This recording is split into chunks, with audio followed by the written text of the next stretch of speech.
Thiruvananthapuram കിളിമാനൂരിൽ POCSO കേസിൽ ഒരു അധ്യാപകൻ അറസ്റ്റിലായി. അധ്യാപകനായ എൻ ശാലുവാണ് പിടിയിലായിരിക്കുന്നത്. 8ാം ക്ലാസ് വിദ്യാർത്ഥിനിക്ക് മുന്നിൽ വീഡിയോ കോളിലൂടെ നഗ്നത പ്രദർശിപ്പിച്ച കേസിലാണ് ഇയാളുടെ അറസ്റ്റ്. സ്കൂൾ അധികൃതർ അധ്യാപകനെ സംരക്ഷിക്കാൻ ശ്രമിച്ചെന്ന് അമ്മ ആരോപിച്ചു.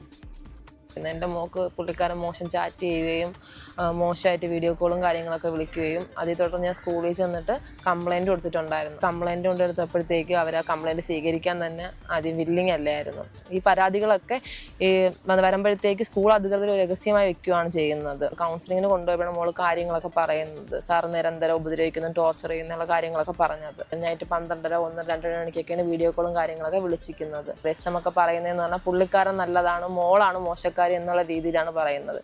PTA പ്രസിഡന്റ് PT അംഗങ്ങളെ വിളിച്ചു കൂട്ടുകയും മോളുടെ പേര്, ഐഡന്റിറ്റി കാര്യങ്ങൾ, ഫാദറിന്റെ പേര് ഉള്ള കാര്യങ്ങളെല്ലാം കുട്ടിയുടെ ഡീറ്റെയിൽസും കാര്യങ്ങളൊക്കെ പുറത്ത് പറയും. ഇപ്പം പാരന്റ്സിന് നമുക്ക് പുറത്തിറങ്ങാൻ വയ്യാത്ത അവസ്ഥയിലായിരിക്കും. വളരെ ഗൗരവമേറിയ സംഭവമാണ്. ഇതിൽ വിദ്യാഭ്യാസ വകുപ്പും CWC ഒക്കെ തന്നെ ഇടപെട്ടതാണ്. CWCയുടെ നിർദ്ദേശപ്രകാരമാണ് കിളിമാനൂർ പോലീസ് കേസെടുത്ത് ഇതിൽ FIR രജിസ്റ്റർ ചെയ്ത് ഇയാളെ അറസ്റ്റ് ചെയ്ത് റിമാൻഡിലായിട്ടുള്ളത്. ഇയാൾ ഇന്നാണ് റിമാൻഡിലായത്. ഇതുമായി ബന്ധപ്പെട്ട് നമുക്ക് അന്വേഷിച്ചപ്പോൾ ലഭിക്കുന്ന വിവരങ്ങൾ അനുസരിച്ച് കിളിമാനൂരിലെ ഒരു സ്കൂൾ, ആ സ്കൂളിൻ്റെ പേര് സ്വാഭാവികമായും പോക്സോ കേസായതുകൊണ്ട് നമുക്ക് വെളിപ്പെടുത്താൻ സാധിക്കില്ല. ആ സ്കൂളിലെ 8ാം ക്ലാസ് വിദ്യാർത്ഥിനിയാണ്, 12 വയസ്സുകാരിയെ അവിടുത്തെ ബയോളജി പഠിപ്പിക്കുന്ന അധ്യാപകനായിട്ടുള്ള ശാലുവാണ്, എൻ ശാലു. ഇയാൾ കഴിഞ്ഞ ഓണപ്പരീക്ഷയുടെ കാലത്താണ് ഈ സംഭവം നടന്നത്. ഓണപ്പരീക്ഷയുടെ പല ദിവസങ്ങളിൽ ഇയാൾ ഈ പെൺകുട്ടിയുടെ ഫോണിലേക്ക് ഈ സ്റ്റഡി ക്ലാസ് എന്ന രീതിയിൽ വിളിച്ചിരുന്നു, ഓൺലൈൻ ക്ലാസ് എന്ന രീതിയിൽ വിളിച്ചിരുന്നു. പെൺകുട്ടി ഉപയോഗിക്കുന്നത് പെൺകുട്ടിയുടെ അമ്മാവൻ്റെ ഫോണിലായിരുന്നു വിളിച്ചിരുന്നത്.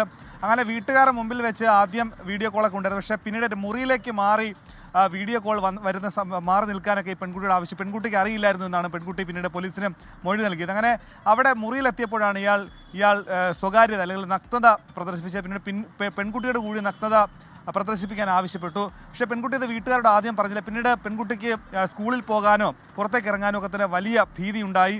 അങ്ങനെ പെൺകുട്ടി ഒരു കൗൺസിലിംഗ് എത്തിക്കുമ്പോഴാണ് പെൺകുട്ടി ഈ വിവരം ആ കൗൺസിലറോട് അല്ലെങ്കിൽ ബന്ധുക്കളോട് പറയുന്നത്, വീട്ടുകാരോട് പറയുന്നത്. അങ്ങനെ വീട്ടുകാർ ഇത് സ്കൂളിൽ അറിയിച്ചെങ്കിലും സ്കൂൾ അധികൃതർ ഇത് ഗൗരവമായി കണ്ടില്ല. ഈ ബയോളജി അധ്യാപകനെ സംരക്ഷിക്കാനുള്ള ശ്രമങ്ങൾ നടത്തി. പിന്നീടാണ് CWCയും ഒപ്പം തന്നെ വിദ്യാഭ്യാസ മന്ത്രി V. ശിവൻകുട്ടിക്കും ഇതുമായി ബന്ധപ്പെട്ട് പരാതി നൽകിയത്. അങ്ങനെ V. ശിവൻകുട്ടിയുടെ നിർദ്ദേശപ്രകാരം CWC ഇത് അന്വേഷിച്ചു. പരാതിയിൽ കഴമ്പുണ്ടെന്ന് മനസ്സിലായി. പോലീസിനോട് ഇതുമായി ബന്ധപ്പെട്ട് നടപടിയെടുക്കാൻ ആവശ്യപ്പെട്ടു. അങ്ങനെയാണ് കിളിമാനൂർ പോലീസ് ഇതുമായി ബന്ധപ്പെട്ട് ഇയാൾക്കെതിരെ പോക്സോ കേസ് ചുമത്തി ഇയാളെ അറസ്റ്റ് രേഖപ്പെടുത്തി. പക്ഷേ ഇപ്പോഴിതാ കുടുംബത്തിൻ്റെ ആരോപണം അവിടെ PTA യോഗം ചേർന്നപ്പോൾ PTA പ്രസിഡന്റ് ഈ പെൺകുട്ടിയെ അപമാനിക്കുന്ന തരത്തിൽ പെൺകുട്ടിയുടെ അച്ഛൻ്റെ ഐഡന്റിറ്റി വെളിപ്പെടുത്തിയെന്നും അത് കാരണം ഇപ്പോൾ കുടുംബത്തിന് പുറത്തേക്ക് പോലെ ഇറങ്ങാൻ പറ്റാത്ത സ്ഥിതിയാണെന്നുമാണ് കുടുംബം പറയുന്നത്. എന്താണെങ്കിലും വിദ്യാഭ്യാസ മന്ത്രിക്ക് കുടുംബം പരാതി നൽകിയിട്ടുണ്ട് ഈ സ്കൂളിനെതിരെ.